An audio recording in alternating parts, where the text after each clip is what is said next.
Alright, what's up guys and good morning. Today is Sunday and kind of like a spur of the moment thing. Didn't really plan on coming out here and doing anything to this car, but I don't know if you guys saw like my recent post. I didn't make a video of it, but I posted a picture of the new shifter that I got installed. For as simple as it was, I didn't feel like it was going to be video worthy to like try to just make a video out of that.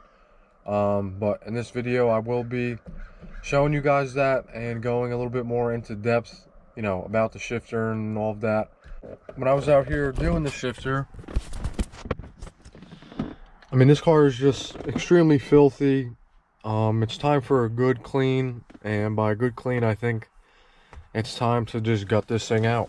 Rip the carpets, rip everything out of this car that we're not going to be using, and pretty much going full-blown race car. So I mean, this whole rear center, I've seen where people just cut all of that out. So we might end up doing that, trying to get as much room as we can. I mean, for now, my main goal is to get all this crap out of here and rip the carpets out of this thing. Pretty much go from there.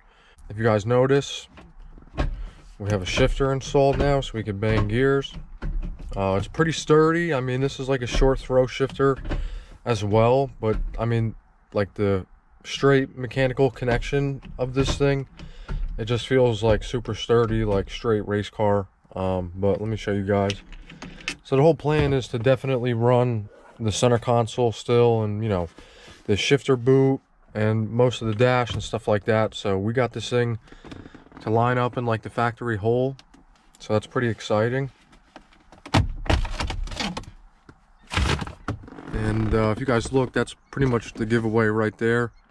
That's like the top of the transmission where the shifter ball connects to. So it pretty much takes place of this piece that would sit on top of the transmission. This would sit down into like the shifter ball cup, whatever, and this rod comes out the back of it, and then it would sit like way far back in a factory Dodge and have like linkages and stuff that hooks up.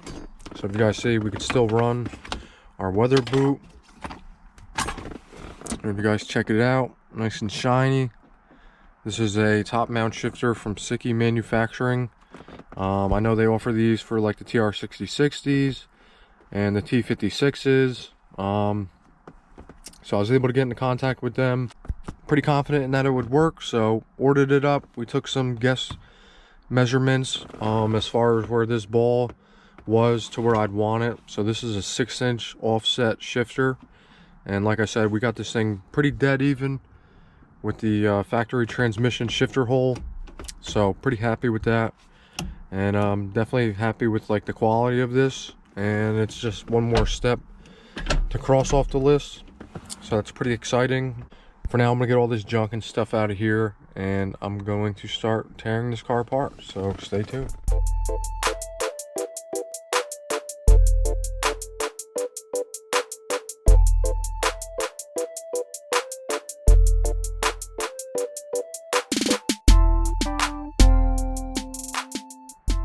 Alright guys, so we pretty much got all the crap out of here.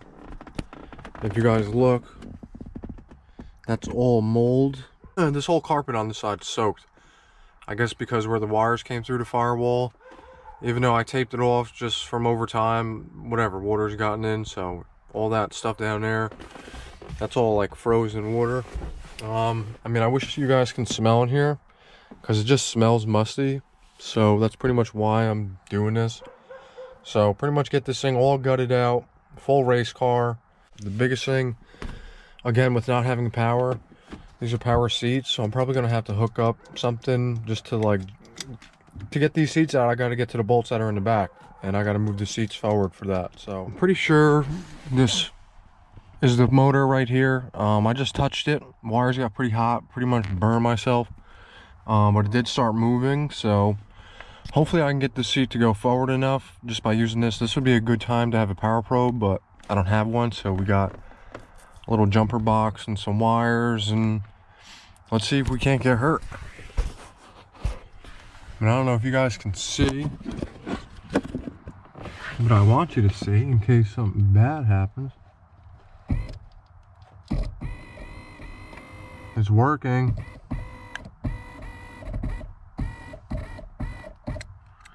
I don't know how far I'm gonna be able to get it, but we did get it to go enough, I think, to sneak our hands in here. Of course, this one's like a electric tilt too. The other side's manual, so that's not a big deal. But I really don't want to have to tilt these seats forward, so I'm gonna see if I can't wrestle these bolts out back here. Maybe try to put the seat just forward a little bit more, and see if we can't get this seat ripped out of here. But pretty ghetto power probe, and ghetto how to move the seat forward when you don't have power in the car. All right, guys, so the seat is out, and I found a jewel and 10 cents. So pretty good find. Probably not anything good on the other side because I never sat on the other side, so probably just my friend's garbage and whatnot underneath that one, but pretty cool. So same thing with that side. Rip this seat out and keep it going. All right, guys, we got this passenger seat out as well, and this is what I was talking about. This is just gross. I mean, I found a penny, but whatever that is, like a tissue or something, it's just so gooey and gross. Ugh. But this is why we're doing all this, and we're definitely gonna make sure we close up whatever hole that is that's letting all this shit in here.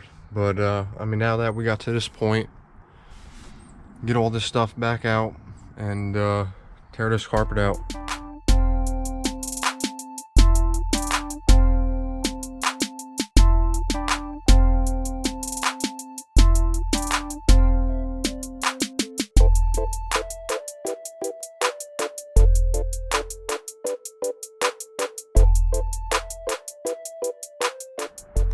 Alright, guys, so I've been going at it with this thing all day, just trying to rip out as much stuff as I could. Pretty much still got this rear harness. I mean, I'm not too worried about that. I was more worried about the stuff up front. But I mean, this thing's like pretty much bare.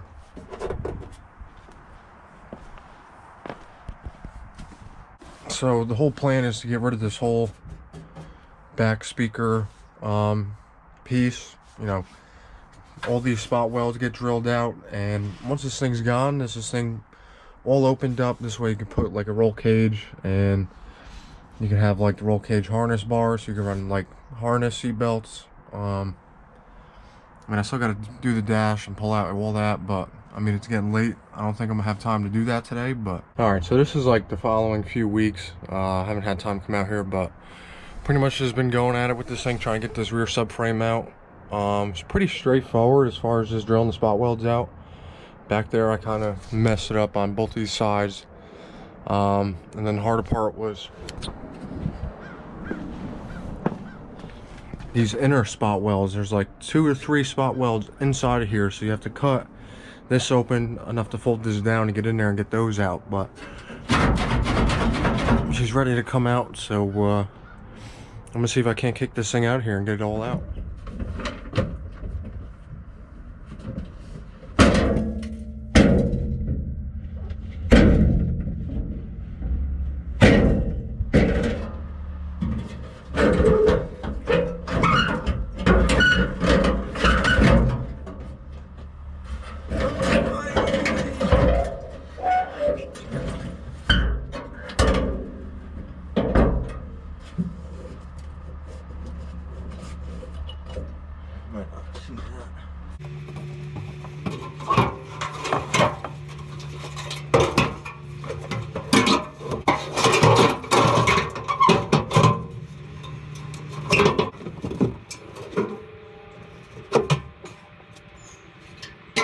All right, so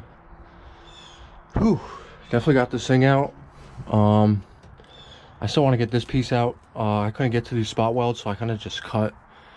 You see how bad I destroyed that. But race car, so pretty happy with it. You see, I started taking a chisel to all this sound editing, and it's actually coming up pretty good. Alright, so pretty much got everything as cleaned up as I could. I got most of the sound deadening off. I mean, that's pretty much it. This is what it looks like with rear speaker housing, cubby housing, all whatever that is. Just this thing cut out. So, I mean, ton of room now, plenty of room to do a cage. And, you know, stiffen this thing up with all the power that's going to be going through it. I really didn't have much else I could do to this. So this is why I pretty much gutted this thing out. And by doing this, I have a clean slate to start working with. The next thing is going to be pulling the dash and getting rid of like all the HVAC housing. Everything is going to go. That's not going to be relevant to the swap. And I mean, that's pretty much it. So, I mean, sun's going down. I got a big mess I got to clean up, cut my finger. And so I'm going to put the seats back in here and center console and show you guys what it looks like. So this is pretty much it. I mean, you see we got tons of room back there, and I mean, it looks way cleaner, way more race car like.